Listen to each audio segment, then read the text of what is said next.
All right, well, there are different ways to start a show. I know there was a famous children's program that used to start akin to going into the closet, right, and pulling out a sweat. So not to go all Mr. Rogers or anything, but considering the weather conditions, Dani, and the fact that, I let everybody see this, put down the laptop there. Considering Darren came in with the passive-aggressive flex, last week of the mega jacket that no one else has. So I said, I got to dig deep, and here we go at Paul Calvisi and bust out an oldie but a goodie here. That's a really nice puffer vest. Is that yours, or did you borrow that from Slim and Security like the book last week? No, this still had the price tag on it. I had it, and I was looking for something else, ran into this, and immediately I thought of Darren. And I said, you know what?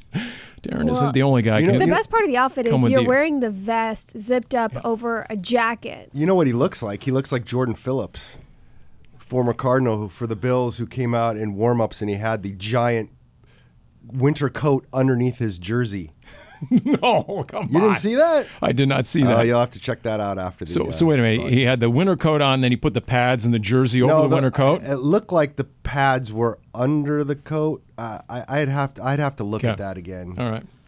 Anyway. It was. I think it was just for warm-ups. Pretty sure it was just for warm-ups. It is a really nice vest. I just thought, considering... Thou shalt not covet your neighbor's vest there, Dani. Considering... the other thing that inspired this was reading an AP game wrap story on the Kansas City win. Yes. And there was a line in there about Taylor Swift, and I'm going to quote the line. I just thought it was extreme detail for a football beat writer who wrote, Taylor Swift was dressed nearly head to toe in Chanel, including a black and white tweed jacket, a quarter-zip romper, a pearl strand belt, and pendant earrings. This was a game recap? This is an AP story. Okay. That was about two-thirds of the way down, and that's a paragraph I just lifted. And the AP writer went into great detail about what Taylor Swift was wearing in the owner's suite.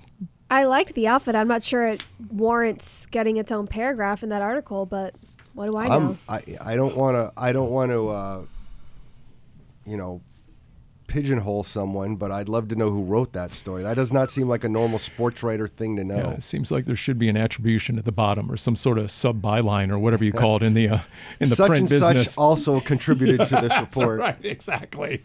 I don't know how they go. All I know is just because we're talking about the weather here off the top, and because it was in the 30s in Arizona this morning. So we don't want to hear any of this stuff about the Saints tweeting out 2 feet of snow at their practice complex or snow in Florida and that kind of stuff. It's not going to get out of the 50s today. So I know I came well prepared here once again with the vest. Did you see Kurt Warner on whatever podcast he was on, waxing eloquent over why he doesn't like weather games, and essentially, which we always knew he didn't like weather games, but he actually had a decent point, which was warm weather teams can never practice in that weather, so they could never be ready, as opposed to those teams can always adapt to decent weather or domes. Isn't that the whole point of home field advantage? That's kind of where I lean a little bit. I mean, duh. But you know what? I took Wolf to task in the Big Red Rage last week. The Buffalo native, Ron Wolfley, how sick and tired I am of being sick and tired of watching these playoff games, all important games. And that's a great look by Jordan Phillips over there, the former Cardinal. Yeah, that's good stuff over there. Are we trying to decide who's the best at football? Or, Dani, are we trying to decide who's the best at Survivor? Are we trying to gauge a team's football skills or their survival skills by some of these? And look, I said this last year when Miami went to Kansas City and the wind chill was negative 30. Miami had no chance. And to me, and I know this is tracking to be the worst take ever, but Kurt, get in line behind me, because I've said before, there's home field advantage, and there's too much of a home field advantage. I'm right there with you. I agree with that. That weather in Kansas City last year, I'm surprised it was even deemed safe for them to go outside and play that game in the first place. I do think, though, that home field advantage is important. And so the old-time argument is, okay, if you have a problem with playing in the cold, play better to earn home field advantage. Well, here's where I come from. Generally, first of all, there is such thing as maybe being perhaps too dangerous, and that's where the television stuff comes in, because generally those games that are horribly bad, they're all night games because of television, not because of any other reason. I mean, that's what you were facing this past weekend with the Buffalo-Baltimore game. Now, when it comes to, let's say, specifically the Rams-Eagles game, part of the issue that I have a little bit with this is,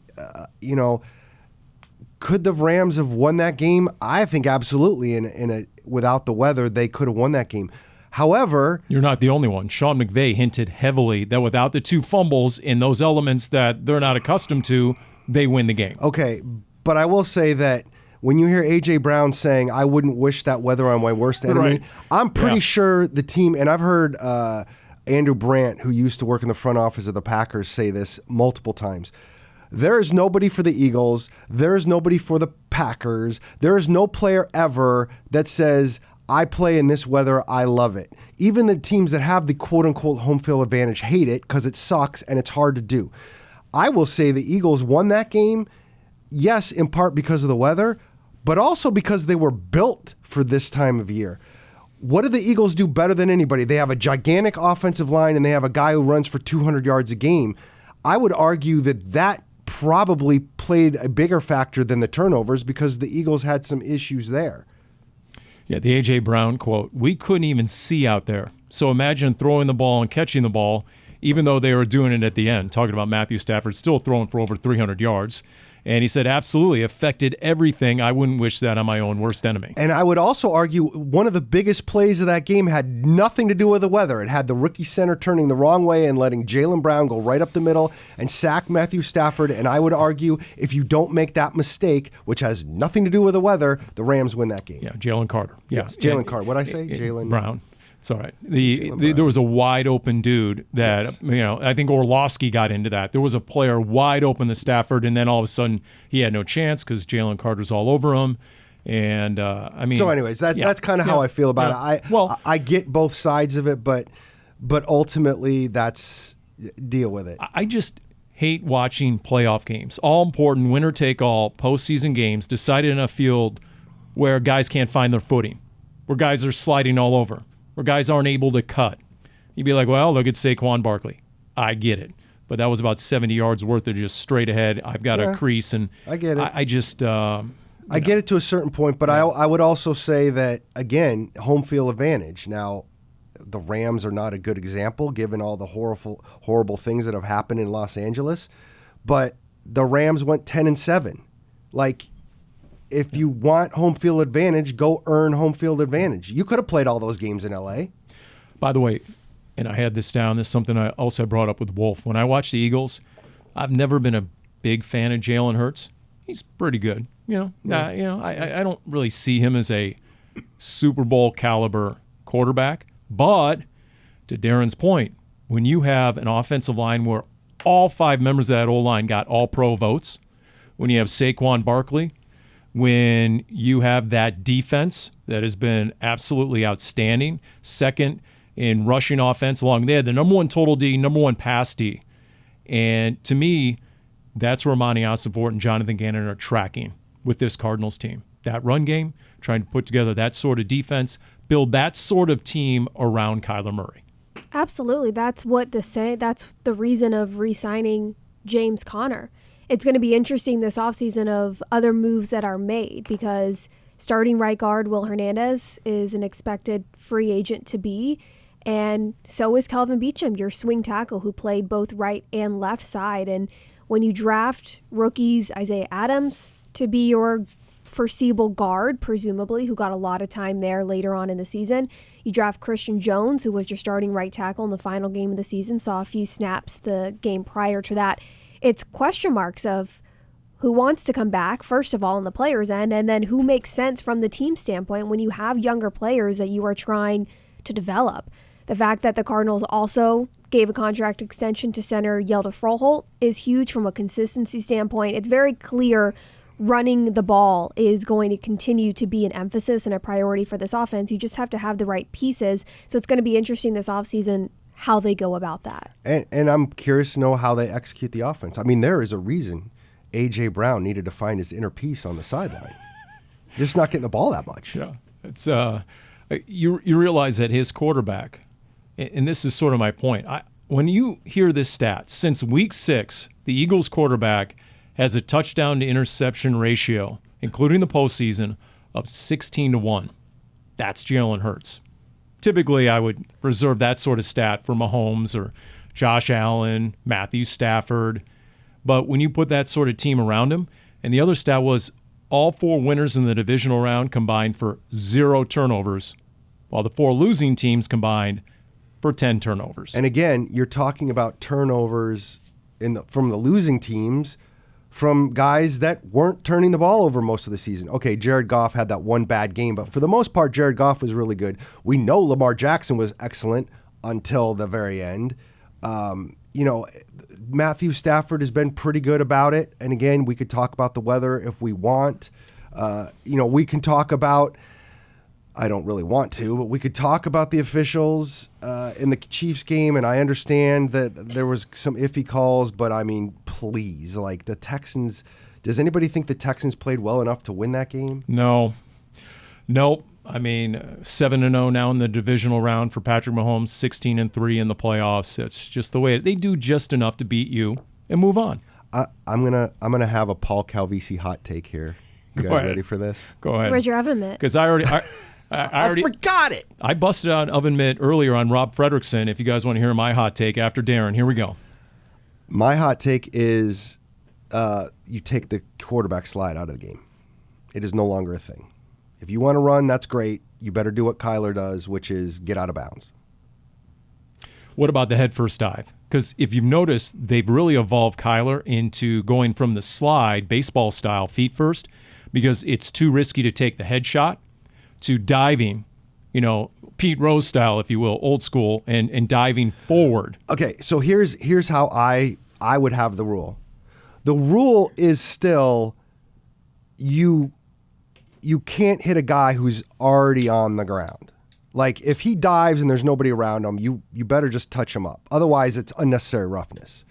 But anything else, you're a running back, dude. You are a running back. Talking about the play with Patrick Mahomes where he slid, 2 Texans hit each other and still got the flag. Here's the thing. I'm going to say this about that. Like if you're down on the field and you see these 3 bodies come together and you probably clearly heard helmets collide, my first reaction would be helmet to helmet on the quarterback. It wouldn't have been, because I didn't see that in real time. I saw it in super slow-mo. The problems I had, the 2 big problems I had was how late that slide was in the first place. And then when we're having the stupid flop by Mahomes, and I'm a Mahomes fan. And I'm one of the few people who say I don't have Chiefs fatigue either. But, I mean, come on, like, let's take some of this out. If you want to dive head first when there's nobody around, then somebody can't just pile on you. That's still going to go. But you get that anyways. If somebody does a flying Walenda on top of you and you're a running back. But this thing about if you're running and you slide, if anyone's close to you and they hit you, it's any other rule. It has nothing to do with the quarterback anymore. I like that take. Actually, I do, because the league emphasizes quarterback safety, which is important. You have to have some of that accountability on the quarterback to keep themselves safe. So if you're going to be a running back in that instance, do you necessarily get all the safety precautions that a quarterback does in that situation? I'm right there with you of you're running back at that point. As a quarterback, if you're going to run, you slide at the appropriate time or you get out of bounds. Well, and we know why. Why it's yeah. If you get too close to Patrick Mahomes, it's a penalty flag. We know why. Because name the Chiefs' backup quarterback. Name the Bills' backup quarterback. You're going to say that about anybody. Think about this. Name the Cardinals' backup quarterback, which we know. But think of the television programming in prime time, championship weekend, if it's not Mahomes versus Josh Allen. Going back to what you just said, Paul, what would be worse as an NFL viewer? Watching a weather game where you don't get to see the guys cut like there should, or watching a perfectly weather game but not having the starting quarterbacks. I know which one I'd pick. Yeah. Oh, no doubt. And look, for all the haters against KC, and I'm guilty. I mean, there's, Darren's the minority. I don't blame people for being tired of them. There's really 2 things Darren doesn't have at this moment. 1, Chiefs fatigue, and 2, this killer vest. The Chiefs right now, since week 12, have 0 turnovers committed. Think about that. Someone tallied it up. Since week 12, there have been 280 turnovers in the NFL. The Chiefs have committed 0 of them. So they're playing good enough football to beat you. The good news is, if you do have Chiefs fatigue, and Dani, where are you on that scale? Oof. Really? It's black or white. It's either or. I'm going, really? You have to think about it? If it's truly black or white, I guess I would say I don't have fatigue. But, I mean, I'm not sitting here rooting for them by any means. I am the longer it goes on, the more I am leaning towards fatigue. But I'm not going to sit here and say I have fatigue the way that we did for so long with the Patriots, with how great they were for how long they were. That's the other thing I got to bring up. The number of people with what did I do? Recency bias that are saying the Chiefs are more hated than the Patriots ever were. I want to gouge my eyes out. Are you kidding me? Darren, that's indisputable. It is true, and there's a big reason why. It's because it goes way beyond football. It's the incessant, unstoppable commercials with Mahomes and Kelsey and Jason Kelsey and Andy Reid, and it's the Taylor Swift effect. I mean, there are people who don't even know. It is constant, and it's outside of football. I mean, there are people who don't know a football from a foosball, like my wife, and they can't stand the Chiefs. They just tune in to watch the Chiefs lose. So actually, it's good for ratings. Oh my God, it really is. The Patriots. Oh my God. Stop. So here's the other one. KC is now the 4th team in NFL history to follow back-to-back Lombardi trophies by advancing to a conference title game. All 3 of the previous teams have lost. So if you're hoping trends will continue, that's what you're pulling for right there. You have to respect, fatigue or not, you have to respect what the Chiefs are able to pull off year after year. A lot of that falls on Andy Reid and also Patrick Mahomes of they find a way to play their best football when it matters. And even if they don't have a great game, they have at least one play better than their opponent to walk away with the win. So fatigue or not, you do have to respect what they continue to do, because that's the hardest part is every season is a reset. Even if you have a core consistency of players and coaches returning, there's no guarantee that you're going to have as much success as you did the year prior. So you do have to tip your cap to them in that aspect. You were mentioning the turnovers, how good Kansas City is about it. You mentioned all the winners this weekend, how good. I mean, think about, and I'm bouncing around a little bit, but you think about the difference in turnovers from Kyler Murray after the bye this year and how much that impacted what happened with the Cardinals. I mean, he had 3 interceptions at 6-4 going into the bye. Yeah. 8 interceptions after the bye. I think we've talked about this before, but it's fascinating. And the game the NFL plays in 2024, 2025 is dramatically different than the one that was being played in 1975. But if you go back and look at the teams from the 60s and the 70s and even early 80s, and you look at the number of fumbles that the big-time running backs had, you look at the number of interceptions the main quarterbacks had, it was ridiculous. Now, they played a completely different game. They were running the ball a lot more, so there's probably more chances for fumbles. And when they threw it, there was no short passing game. You went to throw it down the field to 2 wide receivers, maybe a tight end. The running backs weren't that involved, and you took risks, and they would get picked off. So a quarterback would have 18 interceptions in a season, but that's okay because that's how the game was played.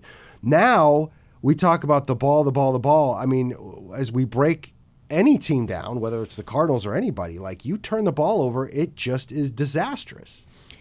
By the way, can I just say that I cited the key stat for the Lions' loss against Washington. It had nothing to do with Jayden Daniels and the Big Red Rage, and then I still didn't have the guts to take Washington, and I should have, obviously, because Jared Goff going into that game against Dan Quinn all time, a Dan Quinn defense, 2 games, albeit when he was the Dallas defensive coordinator, was 0-2 with 1 touchdown, 6 turnovers, and then it only got worse in game number 3. This is why they all say, Dani, that Paul hates all cow products. It's the self-loathing. The beatdown I took via text message from those noted Cal haters and golf haters, Dave Pash and Ron Wolfley, was epic. It was bad. You guys ever used to? There's 2 kinds of people in this world: those who, when they were kids, they used to play Chutes and Ladders, or you didn't play Chutes and Ladders. Dani, did you ever play Chutes and Ladders, the board game? Of course. Who didn't? Okay. Yeah. What kind of Neanderthal? Why is that? Why is that the baseline? So I'm just throwing that out there for the Lions. Lions made it to the very top. Here they go down the chute, down the slide. They're right back to that same team that hasn't won back-to-back playoff games in consecutive years since 1952-53.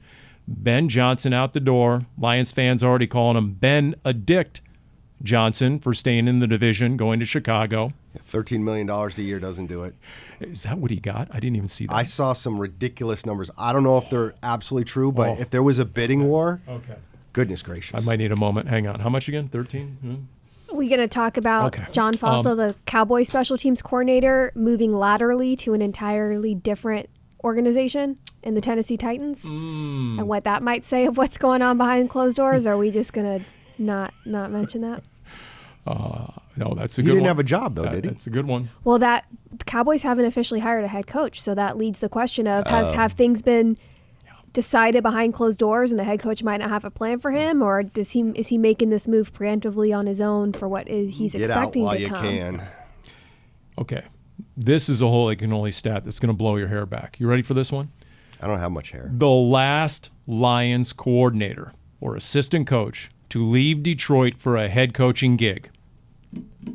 Darren, put all your 15 wins in Wise Guy Trivia on the line right now. All right, one more time. What was Do you want a piece of this winner-take-all question? What was the question again? Winner-take-all.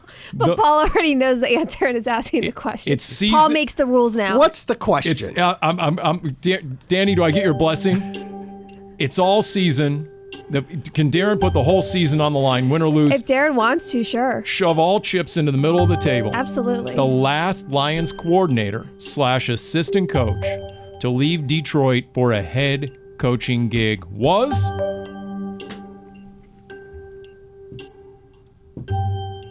I'm going to have no idea about this, probably. Well, don't feel so bad. I'd love to rub it in, but the answer is from 1963, and maybe a coach you've heard of, Don Shula.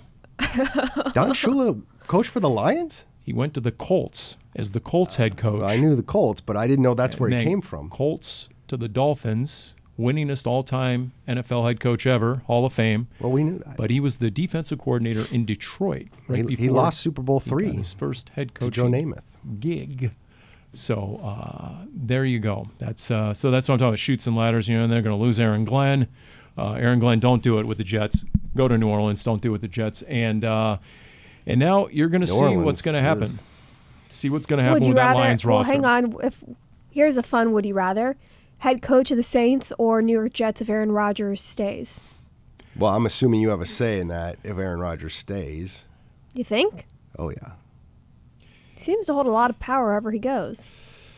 I think that time is come and gone. That would be my guess. So is anybody else, real quick, before we move on to other items? Yes. Head coaching, Cardinals, former Cardinals head coach Kliff Kingsbury, considering the ridiculous run Washington is making and the way Jayden Daniels has looked, are you shocked there's not more buzz, more noise, more speculation about Kliff taking a head coaching gig? Because I was, and I did a little research. Apparently he's been telling the media, I'm not focusing on that at all until we're knocked out of the playoffs. Well, and that's what I was going to say, is I read a report that he basically said, I'm out until we're out, and teams need to move on. So, no. And again, if you're Kliff, it's a Ben Johnson type situation. Ben Johnson waited a couple years, and if he's really getting $13 million a year, it paid off for him. Yes, it did. If you're Kliff and you think you have this generational quarterback, allegedly, although I have another hot take on that one. Oh no, not Jayden Daniels. ASU on ASU crime. Former ASU. He did not finish out at ASU. But anyways. So but if he does well, you get to claim him as an ASU. No. I wasn't going to. No, he doesn't. I don't get to claim him. He left. Dani, has Darren claimed Jayden Daniels or not? Do you have evidence thereof that Darren has been claiming Jayden Daniels? It's just something to keep our eye on moving forward. Yeah, we're going to monitor that situation. Well, two things. One, with the Kliff, if you've really got that generational quarterback, and it's looking like Daniels could be that guy. Although you have a hot take. I do have a hot take. I will say that in a minute. I can understand why you'd want another year of this to kind of build things up and keep going. And maybe seeing more of what Dan Quinn does as a head coach. My hot take on the Jayden Daniels thing isn't that he is a bad player or that he couldn't be generational, but I did find it humorous when I heard, and I forget who said it or whatever, but somebody said, when when was the last time you saw a rookie come on like this and play so well and win playoff games and blah, blah, blah, blah, blah? And I'm like, last year. Everybody said that was C.J. Stroud, and guess what? He took a step back this year. I'm not saying Jayden Daniels won't be that guy, but how about we let him do it for more than 1 year? I enjoy this as much as we can, but for people saying, when was the last time this happened? Last year. It literally happened last year. Yeah, Jayden Daniels has won an extra playoff game, but C.J. Stroud was playing at a level that everybody said, we've never seen this before from a rookie. He was. I mean, 23, mid-season, Cardinals went to Houston, and offensive players of the Cardinals are getting up off the bench. They wanted to see C.J. Stroud in person. And I can count on one hand how many times that's happened where, I mean, players know players. They wanted to see the new phenom, and it was C.J. Stroud. And for the subhead of that hot take, you can't even say you've never seen it in Washington this century. Robert Griffin III, at this point he had blown out his knee, but he was unbelievable, considered a generational quarterback after his rookie year. Everybody was talking how great he was going to be, and then it fizzled. Now, he got hurt, and there was other things involved, and I'm not saying that that's what's going to happen with Jayden Daniels, but it just happened in Washington. I'd say it's in the conversation, but to me, Jayden Daniels has now surpassed both those guys by a significant margin. To go on the road, round 2, get another playoff win at the number 1 seed, a juggernaut type of team, and if you want to say for the first year, fine. I'm not. And here's the other reason. I'm not going to Denny Green crown his ass. Here's the other reason I'll throw that out there. It was NFL Network. There have been 5 other rookie quarterbacks who have led their teams to conference championship games. Mm-hmm. None of those quarterbacks has won. 0-5 rookie quarterbacks in conference championship games. So if he wins, he'd be the first. But they show the graphic. Every other rookie quarterback, including like Ben Roethlisberger, I think Mark Sanchez perhaps, all had a top 3 defense. First or second. I mean, yeah, I saw that.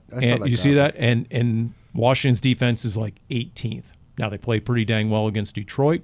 But for him, I mean, it's most definitely Jayden Daniels leading the parade. It's not just a rookie quarterback along for the ride, Joe Flacco with that Ravens defense. He's not Ben Roethlisberger as a rookie.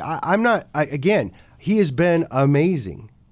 And all it takes is one of those runs where somebody lands on his knee, and then we got to start wondering about stuff. Yeah. And I'm not saying that's ever going to happen, but I need to see more than 1 year. I need to see more than 1 year. What happens if Kliff is a big part of this, and after next year Kliff leaves? By the way, for someone who doesn't bet, and I can't bet, I do have a theory about betting. I don't know if this qualifies as a hot take or not. The only way you're ultimately going to beat Vegas is with unknowns. Nobody knew what Jayden Daniels was capable of. Sort of like last year with C.J. Stroud. Just pick unknowns, newcomers. Like, you don't know what they're capable of in these settings. That's the only way, from the outside looking in, that you're going to beat Vegas. Are you recommending somebody put down money right now that Shedeur Sanders is going to be Rookie of the Year? I mean, he's going to look great with that star with Dion coaching him in Dallas. Oh, boy. Care for Darren. People might think that I am still attached to the Cowboys. For example, before the year started, Washington was a 150-1 long shot to win it all, as you might imagine. They're now 7-1. They started the playoffs, Washington, 66-1 odds of just reaching the Super Bowl. Now it's 2-1.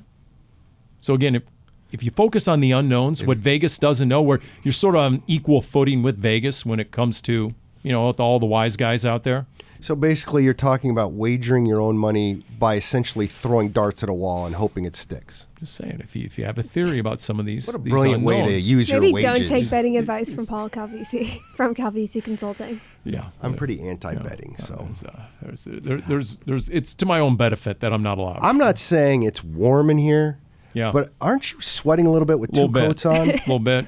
Still working. Maybe I'm taking off a few LBs coming off the holiday season a little bit. Beauty is pain, Paul. Right. If you got to sweat it out for a bit just because you look good. Yeah. Yes, that is the best soundbite. Yeah. Okay. Let's see. Where else do you? By the way, here was my other hot take with Rob Fredrickson, and I pretty much got laughed off the Red Sea Report. Goes something like this: when I watch Saquon Barkley, I see a little bit, and I do emphasize little bit of Trey Benson. The big back, if he can get into some open space, second level, has the jets to finish, the sprinter speed, the home run hitter, and what we saw Trey Benson right before he got injured and didn't finish the season, where he refused to go down or refused to go out of bounds, and he was channeling some of that inner James Conner.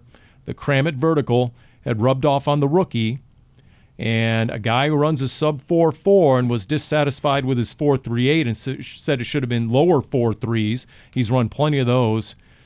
Man, I could see Trey Benson being that sort of home run hitter soon in his career. I'm here for it.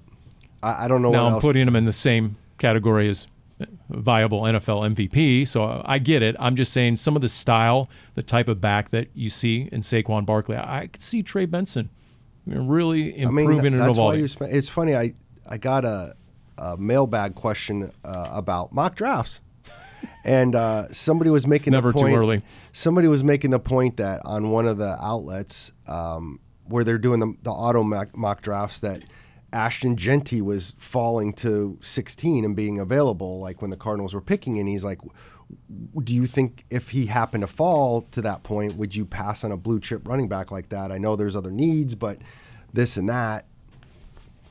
Okay. What was that look? There's no chance they're taking Ashton Genty at 16. That would be my point. No chance. One, they just spent a relatively high pick on Trey Benson. You just extended James Conner. And more importantly, goes back to what you were saying 20 minutes ago, which was Monty Ossenfort is trying to build up these lines and build up this, and that's where it's needed right now. There is a line to walk of positions of need and player value, best player available. When you're looking at a running back, though, again, when you have the type of running back you want for this offense, you just re-signed your starting back in Conner, you have what you like in Benson, you have a room full of that. I don't see a need to bring in a running back at 16, especially when they're very likely going to be high-level players that can make an impact in many other positions that are of much greater need. I don't think that Genty is not one of those players that's going to completely change this offense that you don't already have with Conner and Benson. I mean, the reason the Eagles went out and paid what they paid for Saquon Barkley is because they already had this offensive line that was freaking amazing. Well, and the other thing, this is just from the outside looking in at Monty Ossenfort, Jonathan Gannon, they do believe it's a big man's game. If you're taking a running back at 16, you're not taking the kid from Spud State who came into the Fiesta Bowl and looked pretty average against legitimate competition. Darren, your point in the mailbag, if you draft Genty at 16, he's your starting running back day one. Yeah. So why did you just give all that money to Conner? Yeah. Why did you draft Trey Benson? Exactly. If you didn't have Trey Benson, maybe you can have a conversation about it. But more importantly, there's just too many other things you're looking at. And to be honest, depending on who's on the board, I am going to be stunned if the first round pick is not a defensive player. Now, that can change. Things can change, who's on the board, all that stuff. But as we sit here right now and not knowing any names and not knowing who's going in front of them and talking about a team that's picking smack dab in the middle of the first round, I'm expecting a defensive player.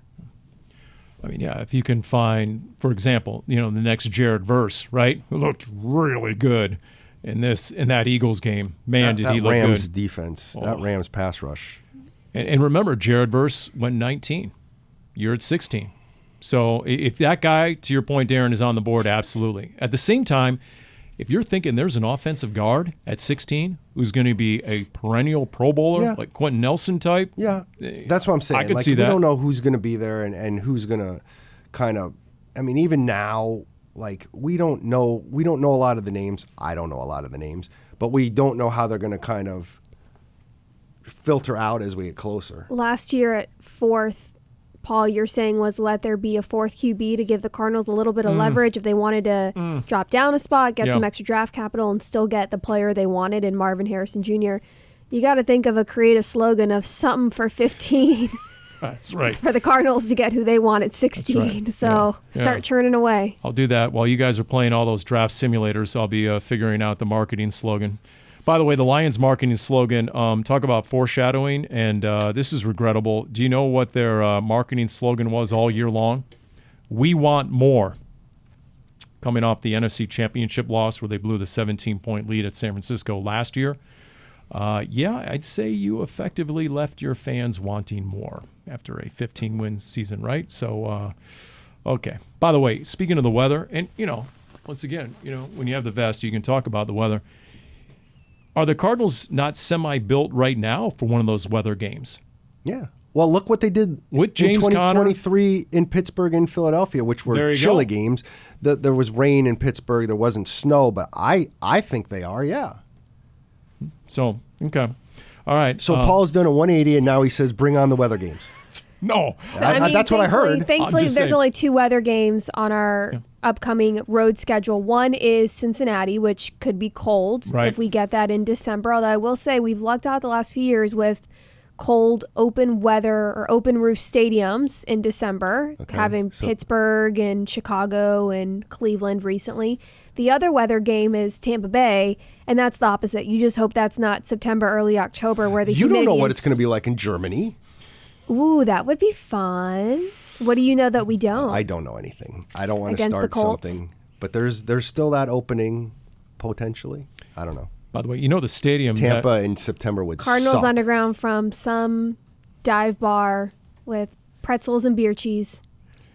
You guys realize that the stadium they're going to play the game in was the stadium in which they held the 1936 Berlin Olympics. That would be so awesome. Which was the Jesse Owens Olympics. That would be.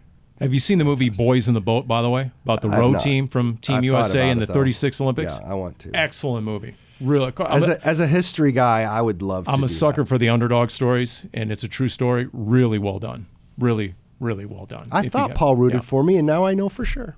That's my segue, though, for the do you see where a rare gold medal from the 1904 St. Louis Olympics sold for over $500,000 at auction? By the way, St. Louis made it into this weekend's playoffs at Casa Calvisi, my sister-in-law, who knows nada about sports. The KC Houston game was on. She said, "Where is this game? St. Louis?" I ignored her. So this gold medal awarded at the first Olympics hosted on U.S. soil was sold at auction for over $500,000. Is there anything that you guys are fond of collecting that might, I don't know, the longer you hold on to it, for $500,000 might fetch some serious cash and fund your retirement? I've been told all the Beanie Babies that are now in my parents' attic will be worth something someday. I actually have a number of sports trading cards that I collected when I was growing up that I kept in pretty good shape, and the ones in the best shape my brother has been getting valued. However you do that, you have to send them in and they get judged. Get them graded. Yeah, graded. Get them graded, yeah. And he sent me back. Actually, he let me know that there was a handful of early '80s basketball cards that he got graded, and they were all. He goes, "You should get some decent money out of this." So that was nice. Yeah, the problem is then how do you sell it? You got to go and auction them off. You got to do it online. Most of it's eBay. There's a headache factor. He already has done his own card collection, so he basically said, "I'll take care of you." I'm lucky that I have a brother that's willing to do that. So I basically just pulled them out of the closet and took out the ones that were in the best shape and going from there. How far does his generosity extend? Would he help out, a friend of his brother's on the podcast? Because I don't have any cards to give away to sell. If my wife was here, she'd be handing you boxes of cards right now and say, "Get rid of them, get them out of the house." Your cards? Yeah. So there's too many. I had a bunch of cards from when I was a little punk, and I had this is Are a they true in good story. shape? Oh yeah, but this is about 25 years ago. I was doing a radio road show from a collectible card show. And the expert on site, this is when baseball cards in particular had bottomed out, literally told me to my face, donate them to charity. They're worthless. And they're never coming back. Yeah. Wow. And then the pandemic hit, and everything changed. And a lot of those cards rocketed. But don't get me wrong. At one point when I started thinking about the money part of it as I got to be a teenager and, you're collecting, 17 Jose Canseco rookies of the '86 top set, which like they made $1 billion of. So they're like there were too many in the first place, and everybody has them because that's when everybody was trying to sell their cards. The valuable ones for me were the ones that I got when I was much younger. Yep. You know, in the late '70s and the very early '80s, and so I had 3 Ricky Joe Montanas at one point. At one point, what is somebody? Yeah, well, my brother graded them, and we sold them. Okay. It's good, Dani. I think he's sandbagging. I think there's a lot more revenue coming in via the card collection than he's letting on. We're going to keep an eye on how Darren talks about Jayden Daniels and whether or not he went to ASU and is proud of that. And we're also going to keep an eye on the vacations Darren is taking because we know what's funding those. Oh, okay. Look, I've worked very hard to save whatever money I might have. Gotcha. Okay. All right. Any other playoff-related takeaways? Anything you want to get off in a rant? Anything else? I've given you all the hot takes I could possibly give you. It's true. Yeah, that is true over there. What is next? Although I didn't realize you considered me a friend, so we got a whole different arc going here. Gotcha. I think he thinks you consider him a friend. I will say at this point is the important clarification. You're sweating, I'm aren't you? legitimately sweating. You in this dude. thing. Like at this point. Here's the best part. Open up the vest. Holy cow. I'm you stunned can leave it the stayed vest on and that just long. unzip it. Wow. That's yeah. I mean, I'll give you went all the way on that bit. That was quality. Yeah. So all right. Well, I think I'm officially dehydrated at this point. I sweated through this podcast, so unless there's anything else that we need to tend to at this point, what is next in terms of your Monty Ossenfort? What is the next deadline coming up that you have to adhere to or think about? Right, you got the All-Star games coming up, All-Star right? games, the Shrine Bowl, the Senior Bowl, all those good things. The Combine will be in about a month. Those kinds of things, and I think there's at this point you're still trying to kind of sort out what you did this season, what the players you want to get back, what you might do coaching staff wise, what you might do in the personnel department, if there's any decisions that have to be made there. I don't know if there is or not, but I think that's kind of where you are. You take a little bit of a breath and you kind of watch what's going on. Obviously, they've signed a handful of futures players, so they're already building up the roster. But we'll see what happens with their free agents and what might happen in the next month or so. In terms of free agents to be, give me your quick top 3. Top 3 most important potential free agents to be. Like Kaiser White, for example, L.J. Collier, Roy Lopez, Will Hernandez coming off injury. I think those are the 4 that strike me the most right now. I mean, Kaiser already kind of hinted he might not be sticking around. I don't know this. I've thought all along Will Hernandez would probably come back. I thought he was playing really well, and he seems like the kind of guy who would come back well from that thing. But is he going to get the kind of contract that he was originally going to get? He might have to do kind of a 1-year prove-it kind of thing. I'll be interested to see how that turns out. But, I mean, I think all those guys have been nice pieces, Dani. It's just a question of what they're looking for and what this team might be willing to give. A big guy in Hernandez rehabbing an ACL injury. That was earlier on in the season, though, so you would expect, all things go according to plan, that if he does re-sign here, would hopefully be ready to go early on in the season. Roy Lopez, for all the similar attributes you were just mentioning about Hernandez, Lopez is also a hometown kid here. This is where he grew up, gets to play in front of his family. I think that really means a lot to him as well. Somebody who grew a lot in this role this year and was more noticeable and more impactful with this defense, and similar to LJ Collier. But that list, I think you named the top pending free agents. I will say this. When you start talking about some of those guys, depending on if they sign more than a 1-year deal or whatever it might be, the thing to always keep in mind as a general manager is building up a roster is like, okay, what might the free agent market look like? Who might he bring in, and what draft picks might bring him in? And at some point, there's some guys might be moved out because you're trying to make things better, and what that means, and guys that are signing in March or re-signing in March, they're not necessarily on your 53-man roster by the time you start playing games. I mean, look at the Lions, right? I mean, you could do this with every team, but the Lions potentially might have to let Carlton Davis, their big corner, hit the market, and he's a really good player. He was cornerback 1 for them before he started dealing with injuries. Kevin Zeitler, the offensive guard, he's a proven dude. I mean, there are guys, Trey Smith, Kansas City, he's a big-time offensive guard, like 6'6", 325. I mean, there are some big names, and then the little bit I read about what's going to be the Senior Bowl, like it's loaded in defensive line.